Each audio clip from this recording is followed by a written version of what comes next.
à celui qui nous aime et qui nous a lavés de nos péchés dans son sang. Et il a fait de nous un royaume des sacrificateurs pour son Dieu et Père. À lui la gloire et la force au siècle des siècles. Apocalypse 1:6. En 1971, un musicien anglais filme avec un ami des sans-abri à Londres. Ce soir-là, un homme âgé chantant inlassablement quelques phrases. Jésus. Blood never failed me yet. Le sang de Jésus ne m'a encore jamais abandonné. Il le termine par il m'aime tellement. He loves me so. Un matin, Breyers laisse tourner en boucle l'enregistrement du chant et il est surpris par son impact sur les personnes présentes dans la pièce.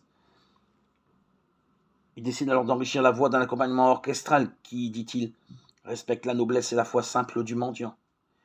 Il en résultera une œuvre musicale célèbre. On n'a pas retrouvé le vieil homme. Ses anciens compagnons se souvenaient qu'il ne buvait jamais. Au travers de la misère, peut-être de la maladie, le témoignage de cet inconnu a été entendu par de nombreux passants, et même dans le monde entier par la diffusion du disque. La vie de cet homme a certainement été difficile. Pourtant, il chantait sans cesse sa foi, non comme un chanteur talentueux, mais avec une conviction pleine d'espérance. Il chantait l'amour de Jésus et la valeur rédemptrice de sa mort. Qui peut chanter ainsi?